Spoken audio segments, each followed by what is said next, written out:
즐거운 수요일이죠. 수요일에 수 읽는 남자 최진봉 성공회대 교수님 자리하셨습니다. 안녕하십니까? 안녕하십니까? 참 못 주무신 것 같은데. 제가 다른 방송에 얘기했는데 투병중이거든요. 주병중인데도 투병중. 나오시는 그렇죠. 방송에 진짜 힘듭니다. 언론인으로서 정의, 사회 정의를 밝혀주신 저널리즘이 뭔지 보여주신 우리 교수님. 오른쪽 눈에 백내장이 와서 잘 안 보입니다. 제가. 여러분 게시판에 백내장에 좋은 음식과 뭐 병원 추천 무한대로 주시면 저희가 최진봉 교수님께 전달하도록 하겠습니다. 감사합니다. 네, 몸도 아프신데 또 네. 이번 주에도 화난 이슈가 너무 많은 것 같아요. 많죠. 아니 뭐 다른 거보다 어제 이제 뭐 그 검사 최검사 있잖아요. 최검사 청문회 나와가지고 하는 짓 보셨죠? 네. 제가 답변하고 있으면 뭐 하는 짓이에요? 진짜. 아니 무슨 공합적으로 국회의원이 국민을 대신해서 지금 물어보고 있잖아요. 증인으로 나와가지고. 근데 거기다 대놓고 내가 대답하고 있습니다. 그리고 무슨 수사를 잘했다고 생각한대요. 수사를 잘해서 거기 나와 있는 거예요? 관본권 띠지 다 잊어버리고 어디다 돈이도 모르면서 뭔 수사를 잘해요? 반성하고 국민 앞에 사과하고 수사 못한 것을 인정해야지 뭔 수사를 잘했습니까?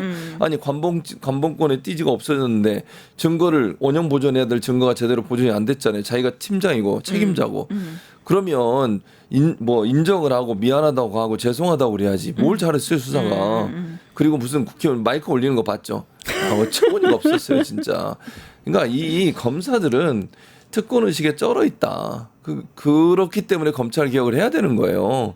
저런 모습으로 아니 국회에 나와서 그 국민 앞에 나오는 거잖아요. 국회의원들은 네, 국민을 대신해 질문하는 거고. 근데 그런 모습을 보일 수 있다는 건 얼마나 특권 의식을 갖고 있는지를 보여주는 큰 하나의 사례라고 저는 생각해요. 반드시 검찰청 없애야 돼요. 저 너무 놀랐던 게 서영구 의원한테 내 답변 시간이다라고 하면서 이게 대한민국 검사의 표본을 좀 보인 것 같긴 하거든요. 맞아요. 뻔뻔하고 오만하고 이 불량한 역대급 태도 국민들 엄청 분노했습니다. 당연히 분노하죠. 그러니까 검찰이 이게 거기에 나와서 그럴 정도면 네. 일반인들 수사할 때는 아니면 평소에 어떤 모습으로 살겠어요. 맞아요. 내가 검사인데 어디다 대고 감히 이런 생각하고 살지 않겠냐는 거예요. 네. 그러니까 더 화가 나는 거죠. 그런 사람들이 검찰청을 만들어 가지고 특정 후보에 대해서 공격을 해대고 기소를 하고 대선도 못 나오게 하려고 하고 그랬던 거 아닙니까? 지금 하나하나 밝혀지고 특검을 통해서 밝혀지고 있지만 검찰이 했던 그 못된 행동들을 생각하면 얼마나 오만하게 아무리 큰 권력도 내 앞에서 아무것도 아니야라는 생각을 하는 거예요. 제가 그 최검사 입장에서는 국회의원도 얼마나 우습겠어요. 당신도 내 앞에 오면 끝이야. 이런 생각하지 않겠어요? 너는 나 잠재적 피해자다. 뭐 예를 들면 수사를 받으면 네. 내가 당신을 어떻게 할 수 있어라는 그런 생각이 있지 않으면 어떻게 그런 태도를 보일 수 있겠냐고요. 맞아요. 검사들이 조사할 때 태도였어요. 띠지를 분실했잖아요. 네, 그렇죠. 죄를 졌어요. 네. 근데 적반하장이에요. 수사가 호통을 잘 됐다잖아요. 태도가 제가 답변하지 않았습니까? 호통을 치더라고요. 어디다 대고 예, 어따 대고 그렇죠. 짜증납니다. 네, 진짜. 정말 화나게 하는 이슈가 아닐 수 없는데 네. 예, 화만 낼 수는 없잖아요. 또 그렇죠. 좋은 소식 같이 가보실까요? 그럼요. 바로 대한민국 대통령이죠. 이재명 대통령 유엔 총회 연설을 했는데 같이 영상 보시죠. 신이 쿠데타로도 민주주의와 평화를 염원하는 대한국민들의 강렬한 의지를 결코 꺾을 수 없었습니다. 지난 겨울 내란의 어둠에 맞서 대한민국 국민들이 이뤄낸 빛의 혁명은 유엔 정신의 빛나는 성취를 보여준 역사적 현장이었습니다. 대한민국이 보여준 놀라운 회복력과 민주주의의 저력은 대한민국의 것인 동시에 전 세계인의 것이 될 것입니다. 세계 평화와 인류 공영의 미래를 논의할 이 유엔 총회에서 세계 시민의 등불이 될 새로운 대한민국이 국제사회에 완전히 복귀했음을 당당하게 선언합니다. 예, 유엔 총회 참석을 위해서 뉴욕으로 날아갔죠. 네. 연설 어떻게 보셨습니까? 뭘 어떻게 봐요? 정말 잘했다. 그러니까 잘했다. 아니, 네, 그런 생각이 들었어요. 그러니까 박수를 3번 받았다고 그래요. 네. 연설하는 총 이제 20분 했거든요. 20분. 네, 왜냐면 대한민국만 33번. 33번 얘기했죠. 근데 그 가운데 3번의 박수를 받았는데 그 중에 첫 번째 박수가 나왔던 게 바로 대한민국의 민주주의가 회복됐다. 네, 맞아요. 윤석열이 망가뜨리는 나라. 우리나라가 얼마나 그 비상계엄 선포될 때 전 세계적으로 얼마나 황당했겠습니까? 선진국으로 가고 있다고 생각하는 대한민국에서 아니 무슨 뭐 그 특정 국가를 저 얘기할 수는 없습니다. 후진국의 제3세 국가들은 가끔 계엄이 일어나서 내란이 일어나긴 하지만 그렇죠. 아니 선진국 반열에 들어가 있는 대한민국 이런 일이 벌어질 건 아무도 생각을 못했잖아요. 그런 일이 벌어졌는데 그 어렵고 힘든 일을 뚫고 민주주의가 다시 회복됐다라고 네. 선포를 했으니까 이제 대한민국이 예전의 대한민국 그러니까 윤석열 이전의 대한민국으로 돌아왔다고 하는 부분을 명확하게 밝힌 점이 저는 인상 깊었다고 생각을 하고 네. 또 하나는 자신감이 저는 보였다고 생각해요. 이재명 대통령이 또박또박 20분 동안 연설을 하면서 네. 이 대한민국 대통령이 얼마나 리더십이 강한 분인지를 보여주는 계기가 됐었고 또 하나는 그러니까 빛이란 말을 여러 번 썼거든요. 그러니까 네. 빛의 어떤 등불 뭐 이런 의미도 있었고 그리고 민주주의를 대한민국이 경험한 이 경험을 통해서 전 세계의 민주주의를 좀 더 활성화시키고 발전시키는 계기를 만들겠다는 점 이런 네. 점들이 저는 상당히 감명 있게 받았던 부분이고 그리고 뭐 북한 문제라든지 이런 그렇죠. 다양한 문제에 대해서도 얘기를 해서 AI도 얘기했고. 예 그런 문제들이 결국은 대한민국 앞으로 비전이 확실하구나 발전 가능성이 높은 나라구나 투자를 할 수 있는 좋은 투자처구나 이런 부분들을 확인할 수 있는 기회가 되지 않았나 그렇게 생각합니다. 사실 대한민국 하면은 너무 저력이 많은데 네. 한반도 디스카운트 이 남북 분단 그렇죠. 상황 때문에 맞아요. 우리가 디스카운트 당했던 거잖아요. 그렇죠. 북한 문제도 이재명 네. 대통령 언급했습니다. 맞습니다. 북한 문제도 언급을 했는데 북한을 적대적으로 바라볼 뜻이 없다. 이게 네. 무슨 말이냐면 네. 한반도의 평화를 다시 불러오겠다는 의지라고 생각해요. 말씀하신 네. 것처럼 사실 이제 코리아 디스카운트라고 하는 게 한반도가 지정학적으로 또 남북 간에 지금 분단이 돼 있는 상태이기 때문에 불안감 때문에 투자를 못하는 경우들이 많잖아요. 근데 그걸 더 이렇게 상승시켜 놓은 사람이 윤석열이에요. 잘 아시는 것처럼 무인기 보내줘. 북한에 대해서 막 공격해대죠. 북한과 얘기 안 하겠다 그러죠. 대화도 끊어버리죠. 막 이러니까 9.19 군사합의도 막 파기해버리죠. 이러니 대한민국 한반도의 어떤 불안감이 점점 올라가는 거잖아요. 그러면 투자했던 사람도 회수해 가죠. 누가 그걸 투자를 또 새로 하지도 않을 거고요. 하고 있던 사람들도 투자를 포기할 거예요. 내가 돈을 투자했는데 만 전쟁이나 일어나 보세요. 그 돈 다 회수 못 합니다. 그러니까 한반도의 평화나 또는 한반도가 그 화해 무드가 강조되면 강조될수록 우리나라의 국제 신인도라든지 아니면 경제 성장이라든지 경제 투자는 점점 활성화될 수밖에 없어요. 그런 부분들을 명확하게 했고 물론 지금 김정은이 아직까지 우리나라에 대해서 적대적 모습을 보이고 있어요. 비판도 그렇죠. 하고 그러나 우리는 끊임없이 예를 들면 대통령이 취임하자마자 그 대북 확성기 그거 중지했잖아요. 네. 중지하니까 북한도 맞아요. 중지했잖아요. 맞아요. 그런 이제 반응이 오고 가면 신뢰가 쌓일 거라고 생각해요. 윤석열 때문에 너무 이제 경색돼 있는 남북 관계가 풀어질 수 있는 계기가 됐고 유엔 연설에서 적대 행위를 하지 않겠다 이렇게 명확하게 얘기했고 우리는 흡수통을 다 하지 않는다는 의사를 표명했기 때문에 북한과의 관계가 그리고 우리가 운전자론 뭐 문재인 정부 때는 그렇게 주장을 했습니다만 운전자론도 포기했어요. 우리는 그냥 트럼프가 하면 도와줄게. 어쨌든 북한이 국제사회로 나오고 제재도 풀리고 그래서 한반도의 평화가 올 수 있는 일이라면 우리는 뭐든지 하겠다는 걸 보여줬기 때문에 이런 이제 한반도의 어떤 평화 무드가 좀 더 무르익을 수 있는 기회가 될 거라고 생각합니다. Better Together라는 발언도 했고 특히 네. 북한에 대해서는 End를 얘기했어요. 한반도 평화를 위한 그 비전을 제시를 했는데 그러면 이제 우리한테는 전쟁은 끝나고 지금의 모드를 전환해서 새로운 대한민국과 함께하는 북한과의 미래도 우리가 좀 그려볼 수 있을까요? 그렇죠. 그러니까 저는 그게 물론 시간이 좀 걸릴 거예요. 당장 이루어지긴 어렵죠. 신뢰라고 하는 게 하루 이틀 안에 이루어지는 건 아니잖아요. 네. 북한이 저렇게 계속 경계하면서 우리 대통령이 바뀌었음에도 불구하고 윤석열 때 있었던 그런 일들 때문에 계속 호전적으로 나오는 건 맞아요. 근데 그게 하루아침에 바뀌는 건 뭐 사람 간의 관계도 그러지 않습니까? 아니 남녀 관계든 부부 관계든 갈등이 있으면 그 갈등이 풀어진 게 하루아침에 끝나는 게 아니잖아요. 그렇죠. 오랫동안 신뢰를 쌓고 변화가 됐다는 걸 인식할 때 받아들이는 거예요. 마찬가지로 저는 생각해요.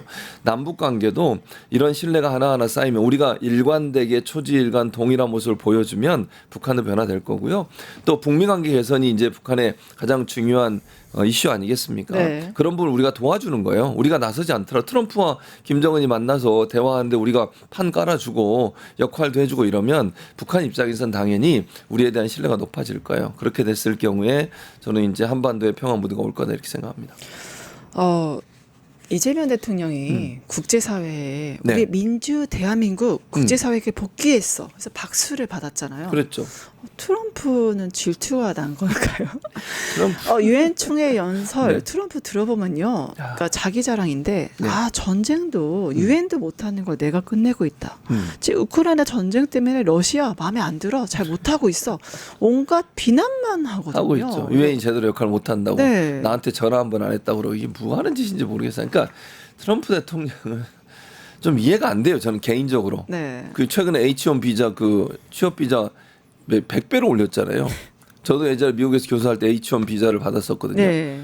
그때도 그 당시에도 한 $1,000 지금 이 바뀌기 전에 그 정도 제가 낸 걸로 기억하는데 그 뭐 그렇게 해서 외국의 고급 인력들이 대부분 다 남아 있거든요. 나오지 않고 미국에서 자국으로 돌아오지 않고. 근데 이렇게 H1 비자 비용을 높여버리면 다 떠나게 되는 그런 상황이 될 텐데 어쨌든 그런 문제도 있는데 아니 자기 연설에서 결국 뭐 비난하고 비판하고 자기 자랑하고 이걸로 끝나버렸어요. 그렇죠. 이게 무슨 아니 전 세계적으로 가장 영향력 있는 나라인데 유엔에 또 중요한 어떤 기부하는 기구이기도 나라이기도 하고요. 그렇다고 하면 유엔과 함께 뭔가 국제사회 전체가 발전할 수 있고 함께 좋은 영향을 받을 수 있는 그런 대화를 해야 되는 거 아닙니까? 근데 자기 자랑하려고 거기 나와가지고 그런 얘기하고 끝나버리고 그리고 글로벌 기후변화 대응과 탄소 저감 정책을 최대 사기극이래요. 이런 인식을 갖고 있기 때문에 문제예요. 트럼프가 이런 인식을 갖고 있으니 이게 모든 게 자국 이익이잖아요. 그럼 절대로 안 되고 국제사회가 어떻게 그렇게 할 수 있습니까? 어느 네. 누구가 내가 제일 힘이 세니까 내 마음대로 할 거야. 다른 사람 힘 합쳐서 그 사람 왕따 시킬 거예요. 그러면 그렇게 가면 안 돼요. 이런 식으로 같이 가야죠. 같이 함께. 네. 그러니까 이재명 대통령 얼마나 비교돼요. 이재명 대통령 함께 가야 된다. 그쵸. 트럼프는 나 혼자 갈 거야. 누가 더 현명한 사람입니까? 저는 이 트럼프의 모습 도저히 납득이 안 되는 모습이라고 생각합니다. 저렇게 말이 안 되는 말을 한 게 트럼프잖아요. 그리고 뭐 네. 아까 말씀 100배 얘기하셨는데 젊은 피자. 네. 그러니까 불법으로 미국에 들어오면 다 감옥 가야 된다. 그리고 나는 노벨 평화상을 받아야 된다. 이런 말도 안 되는 연설을 하지 않았습니까? 네, 네. 근데 이재명 대통령 굉장히 비교가 되죠. 미국 그렇죠. 상하원 의원들을 만나서 만났어요. 한미 관세 협상에 협조를 요청했습니다. 네, 이런 그렇죠. 장면 어떻게 보셨어요? 저는 그러니까 우리나라 대통령이 저는 이렇게 생각해요. 이게 만약에요. 대통령 입장에서 모든 관점이 뭐 어디에 가 있냐면 국가의 발전, 국가를 부강하게 하는 거 여기에 딱 가 있어요. 그러니까 사람 만나는 것도 가리지도 않아요. 그러니까 예를 들면 뭐 투자사 세계 최대 투자사 있잖아요. 이 사람 CEO 만날 때도 보면 네, 네. 그런 사람 만나서 적극적으로 투자해 달라 우리한테 네. 이러잖아요. 상하원 의원들도 마찬가지예요. 대통령 입장에 상하원 의원들을 뭐 그렇게까지 막 만나가지고 부탁할 필요가 있을 거라는 생각하는데 실제 그 사람들이 영향력을 행사하는 위치에 있잖아요. 미국 의회에서 법도 만들고 또 뭐 제재안도 만들고 이러니까 네. 결의안도 만들고 그 사람들을 직접 만나가지고 대화하잖아요. 그렇죠. 이런 모습이 그 사람들한테 어떻게 비치겠어요? 이 대한민국이 절실하구나. 이 문제가 정말 중요하구나. 이렇게 대통령까지 나서서 하는데 내가 좀 도와줘야 돼. 이런 생각이 들지 않겠어요? 그러니까 그 마인드가 저는 중요하다고 생각한다니까요. 트럼프처럼 폼이나 잡고 다니고 내가 뭐 노벨 평화상 받아야 된다고 그러고 막 이러면 그 보는 사람 입장에서 겉으로는 웃지만 속으로는 참 좀 짜질하다 이런 생각이 들지 않겠습니까? 근데 이재명 대통령의 태도와 모습을 보면 국가를 위해서는 뭐든지 한다는 마음이에요. 그래서 저는 이렇게 지난번에 이제 조지아에서 우리나라 이제 국민들이 구금되는 그런 일이 있었고 앞으로 계속 투자나 하라고 하면서 결국은 이제 비자 문제는 해결 안 해주니까 이걸 네. 상하원에서 좀 해결해 달라고 적극적으로 나서잖아요. 그렇죠. 그 미국 의회에서 초당적으로 네. 한국 전용 비자 법안이 이제 발의됐다. 발의됐어요. 네, 이거에 대해서도 정말 엄청난 기여를 한 걸로 보이긴 해요. 그렇죠. 그리고 이제 이게 통과가 돼야 되잖아요. 그러니까 의원들 만나서 설득하고 왜 필요한지를 얘기하고 이게 우리만 이익이 되는 게 아니라 미국도 이익이 된다는 걸 네. 얘기하는 거거든요. 맞습니다. 그런 점으로 본다면 대통령은 뭐 이게 뭐 격이 맞고 안 맞고를 떠나서 뭐든지 도움이 되면 한다. 그게 다 국가와 국민과 나라를 위해서라면 정말 비즈니스맨처럼 뛰겠다고 하는 그런 모습이 보여지는 사례라고 저는 생각해요. 네, 정말 국익 중심의 실용 외교가 무엇인지 네. 보여주는 이재명 대통령이 아닐 수 없습니다. 조지아주 사태를 또 직접 언급을 했고요. 그랬죠. 비자 제도 개선 필요성도 강조를 했잖아요. 예, 그랬죠. 그러니까 E4 비자인데 이게 이제 특별 비자거든요. 그래서 외국의 뭐 기업에서 미국에 투자하는 사람들한테 특별히 비자를 주는. 왜냐하면 이게 H1 비자 같은 경우 쿼터가 정해져 있어가지고 그 쿼터를 차버리면 더 이상 비자를 발급을 안 해요. 그리고 비용도 많이 들고. 그래서 호주하고 싱가포르 이런 나라들은 이미 이걸 받았거든요. 근데 우리나라는 못 받았어요 지금. 우리나라는 투자도 하고 있는데, 그러니까 이 부분을 좀 더 확장시켜 달라. 아니면 뭐 다른 나라 받는 정도 수는 받아야 되잖아요, 우리도. 왜냐면 투자하는 비용은 비슷한데 왜 우리는 없는 거예요? 그동안 왜 우리 못 받았을까요? 아니 FTA 싱가포르 같은 경우도 FTA 체결할 때 이미 5,300명 확보를 해놨어요. 됐죠. 쿼터를. 근데 그러니까요. 한국은 FTA 체결한 지가 언젠데 맞아요. 지금까지 하고 무엇보다 윤석열 지금 문제됐던 조지아주의 공장을 투입하고 바이든이랑 약속을 해서 설치하는 그렇죠. 건데 윤석열 때. 아니 조지아주 투자를 약속할 거면 거기에 상응하는 비자까지도 당연히 그래야죠. 약속을 받아야 되는 거 아닙니까? 당연하죠. 그러면 윤석열 때 제대로 하지 않은 일에 대해서 우리가 지금 와서야 이거를 당하고 대응책을 마련하는 거잖아요. 그렇죠. 그러니까 조지아의 현대자동차가 투자하라고 할 때 그때 윤석열이 대통령이었잖아요. 바이든하고. 근데 윤석열이 이 문제를 그러면 투자하라고 할 때 비자 문제를 그렇죠. 해결하고 가야죠. 물론 뭐 그렇게 변명과 해명을 할 거예요. 바이든 때는 이런 문제가 발생하지 않았다. 근데 이런 문제가 발생할 수 있는 가능성 남아 있었잖아요. 당연하죠. 그리고 다른 나라는 말씀하신 것처럼 이미 그 쿼터를 받았는데 왜 우리만 쿼터를 못 받냐고요. 그러니까 그건 대책이 없이 그냥 그 바이든하고 만나가지고 우리가 이렇게 할게 이러고 끝나버린 거죠. 그러니까 결국은. 아메리칸 파이만 불렀죠. 그렇지. 파이는 참. 그리고 왜 맨날 먹는 거 좋아하잖아요. 아, 네. 술도 뭐 먹는 거 드시고. 좋아하죠. 네, 그렇죠. 참 많이 비교되는 네. 대통령인데 이제 뉴욕에 도착한 이재명 대통령이 네. 저는 이게 아시는 분만 아실 것 같아요. 네. 블랙록 회장을 만나서 네, 우리 네. 한국을 AI 아시아 수도로 만들겠다. 그렇게 얘기했죠. 이거는 저희가 어떤 걸로 봐야 될까요? 왜 어떤 걸로 봐야 되냐면 AI 산업을 우리나라가 이제 아시아 전체에서 가장 주도하는 나라가 되겠다는 의지거든요. 근데 이런 대통령의 의지가 이 정도로 크다고 하면 네. 투자하는 사람 입장에서는 안심을 하게 돼요. 그러니까 정부가 나서는 거잖아요.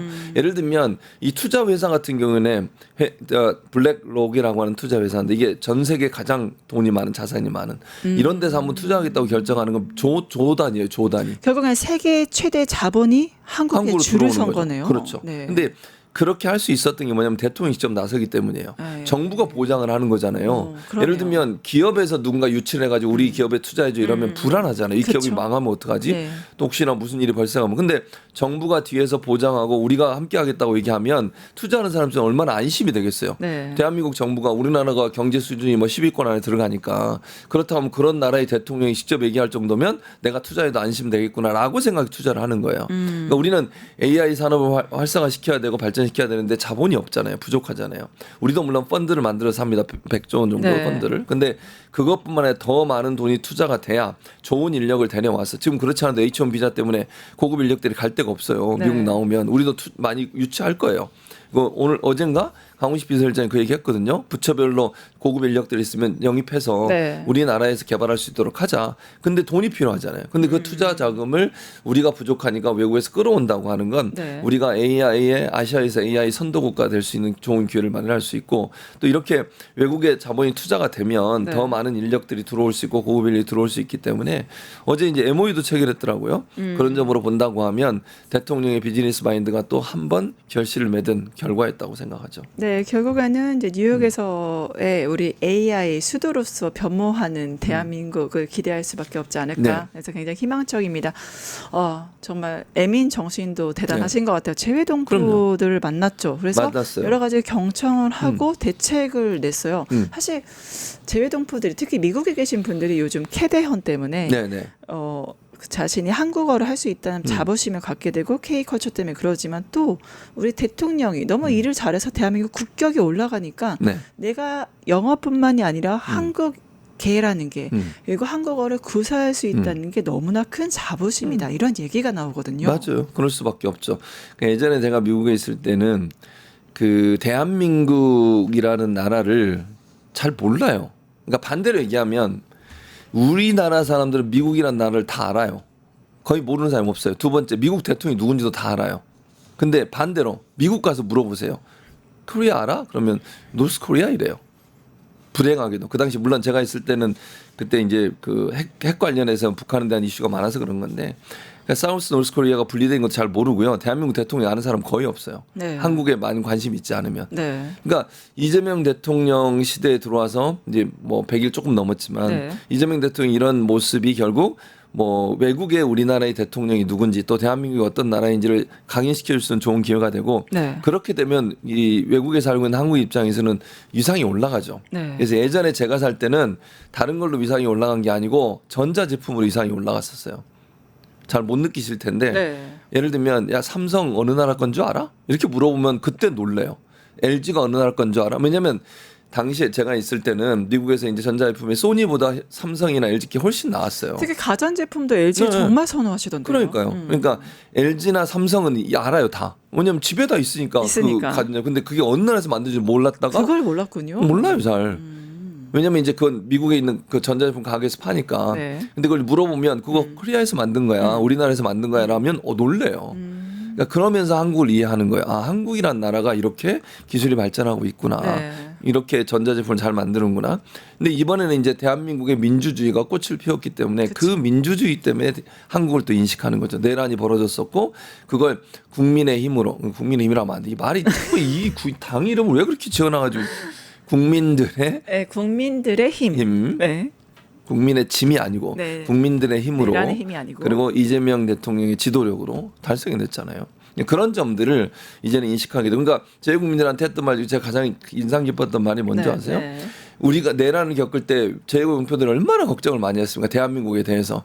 그렇게 걱정하시고 그렇게 고민하시고 지지해 주셨는데 이제는 대한민국이 여러분을 지지하고 지원하고 도와드리겠습니다 그랬어요.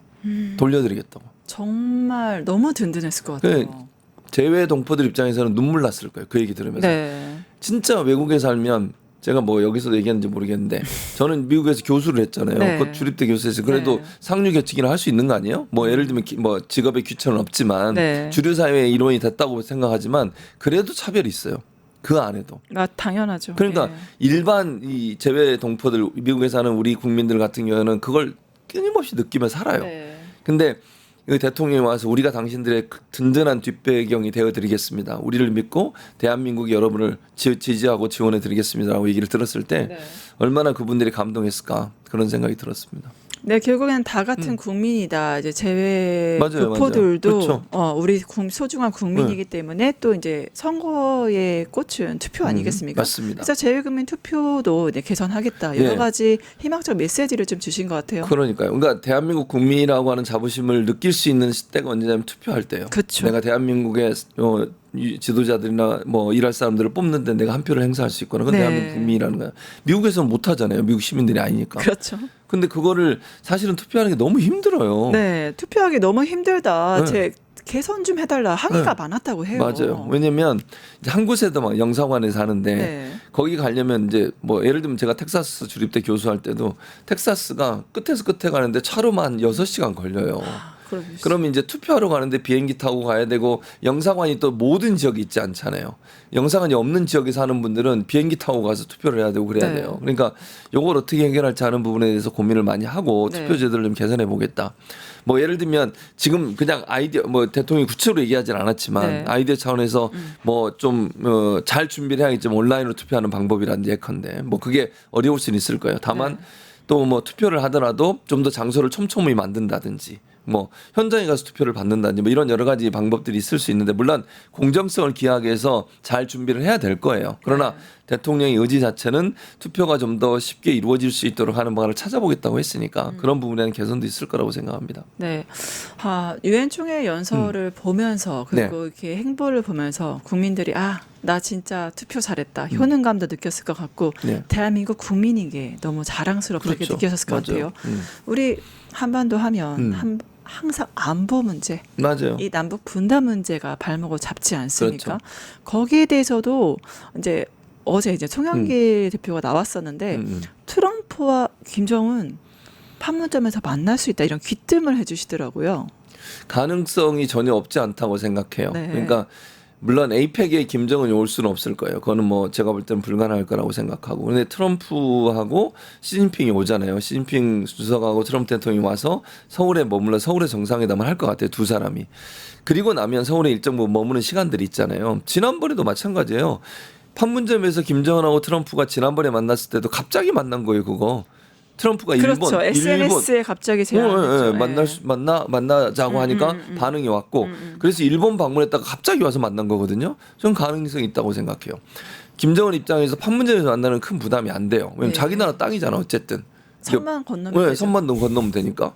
그러니까 우리나라에 오는 거는 부담이 될 수 있어요. 그거는 뭐 좀 여러 가지 뭐 보안 뭐 이런 문제도 있고 그쵸. 그런데 경호 문제도 있고. 근데 판문점은 사실은 크게 문제가 안 돼요. 지난번처럼 거기서 만나서 뭐 자기들이 원하면 판문각, 그러니까 북한 쪽에 있는 판문각에 가서 회담할 수도 있는 거 아니겠어요? 우리 쪽에 와서 할 수도 있고. 그러니까 그런 점에서 본다면 저는 충분히 가능성은 열려 있다. 뭐 100% 확신을 할 수는 없지만 그렇게 생각합니다. 그 결국에는 이재명 대통령 정말 전략가이잖아요. 그렇죠. 국익 중심의 실용 외교가 네. 키포인트인데 맞아요. 지금 에이펙에서는 솔직히 시진핑하고 트럼프는 네. 만나는 게 예정돼 있지만 맞아요. 김정은은 없죠. 네. 하지만 이제 북한과의 남북 관계에 있어서 이재명 대통령 바로 김정은 위원장에게 메시지를 던지면서 뭔가 방향을 좀 제시한 것 같긴 해요.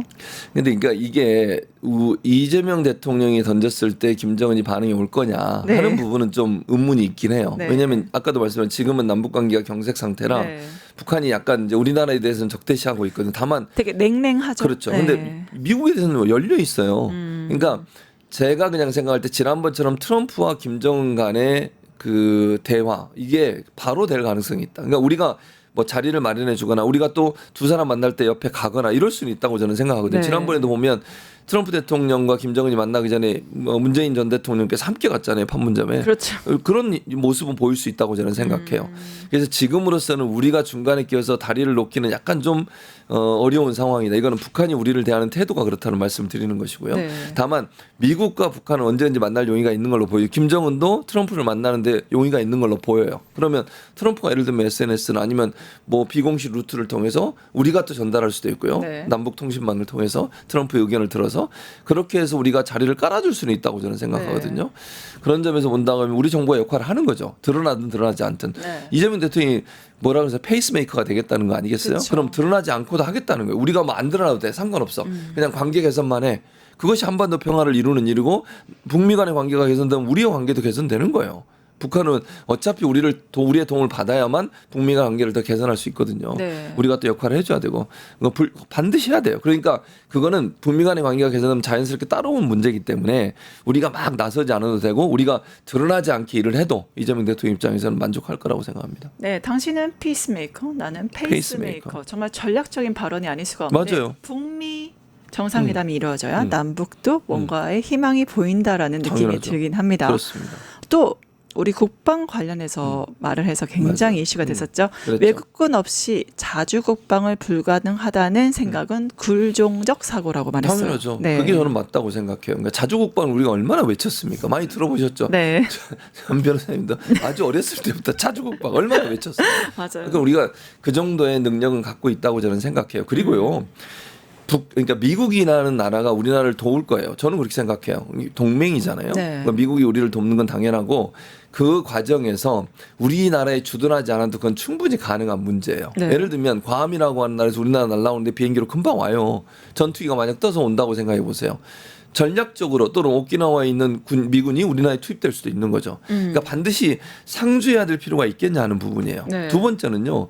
만약에 미군이 반드시 있어야 생각 외국군의 지원이 필요하다고 계속 주장을 하면 네. 우리나라의 자주국방 능력을 키우는 데는 상당히 한계가 있어요. 왜냐하면 미국을 의지하게 되니까. 근데 우리가 자체적으로 지켜야 된다는 생각하면 더 강한 군대를 만들겠죠. 그렇죠. 더 많은 국방비를 투입하겠죠. 지금도 국방비가 엄청나게 많이 투입되고 있거든요. 계속 문재인 정부 때까지 계속 증강을 했었어요.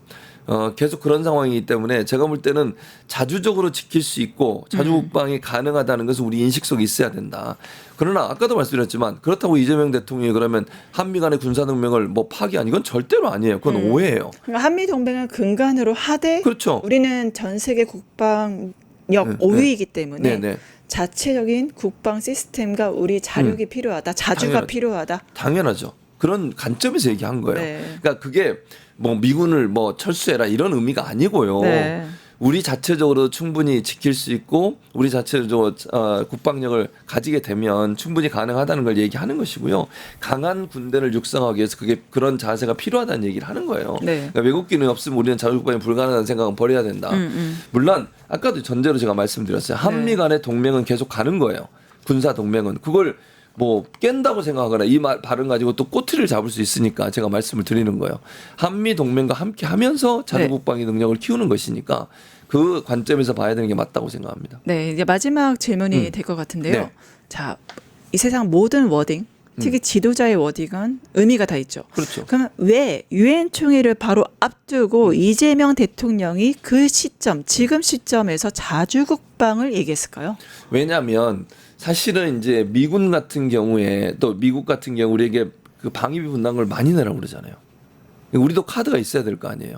그러니까 예를 들면 트럼프 입장에서 압박을 계속 주면 돈 더 내 하는데 우리가 아무런 카드를 갖고 있잖아요. 네. 그럼 어떻게 돼? 계속 우리 될 수밖에 없어요. 밀릴 수밖에 없죠. 그렇죠. 그럼 우리 자주국방 할 수도 있다. 물론 아까 또 이렇게 오해를 불러니까 제가 전제를 계속 까는 거예요. 한미 동맹과 주한미군의 주둔에 대해서 부정적인 얘기를 한 게 아니에요. 네. 이재명 대통령 그것도 인식하면서 얘기하지만 네. 우리가 어느 순간 또 우리가 전작권 환수하는 문제도 계속 논의가 되었던 거 아닙니까? 그 과정에서 자주국방을 우리가 키워야만 어느 순간에 언제 그게 올지 모르겠지만 미군이 철수할 수도 있을 것이고 예컨대 이런 과정에서 또는 지금 상황에서는 당장은 미군이 철수하지 않겠지만 네. 우리가 방위비 분담 과정에서 우리도 뭔가 카드를 갖고 있으면서 대응을 해야 될 거 아니에요. 네, 맞아요. 뭐 미군이 좀 줄어들 수는 있겠죠. 예컨대. 그렇다고 해서 우리가 불안해할 필요는 없다. 왜냐하면 미군은 언제든지 오키나와나 괌에서 투입돼서 또는 본토에서 날아오더라도 우리와 함께 할 거예요. 우리를 도울 거고. 그 기반 위에서 우리의 자주국방 능력을 키우면 방위비 분담 문제에서 우리가 얘기할 거리가 생기잖아요. 네. 그런 부분도 일정 부분 작용했을 거라고 생각하고 또 트럼프가 계속 주장하는 게 뭐냐면 국방비를 계속 늘리라고 그래요. 증액하라고 그래요. 그렇죠. 이후에도 계속 그랬잖아요. 3%까지 늘리라고. 그것도 같은 맥락이라고 저는 생각해요. 우리가 그렇게 하고 있다. 그러니까 방위비 분담 문제는 좀 더 유연하게 가자. 이런 얘기를 하고자 하는 어떤 뭐랄까요. 포석 이런 걸로 봐야 된다고 생각합니다. 네, 결국에는 해도 너무한 트럼프의 로우키 전략으로서 할 말을 하면서 앞을 향해 나아가는 대한민국이 아닌가 싶습니다. 오늘 수익 있는 남자 최진봉 교수님과 함께했고요. 함께해 주신 교수님 감사합니다. 네, 감사합니다. 유튜브 구독하고 실시간 채팅과 댓글을 남기시면 매일매일 7천 TTCO를 드립니다. 참여 방법은 통통물 어플을 다운로드하고 회원가입과 로그인을 해주세요. 마이페이지에서 나의 회원 고유 번호를 복사해주세요. 유튜브 구독 후 실시간 채팅이나 댓글창에 고유 번호를 한 번만 입력하면 준비 끝! 지금 유튜브 채팅과 댓글 쓰기 참여하고 실천 TTCO 받아가세요.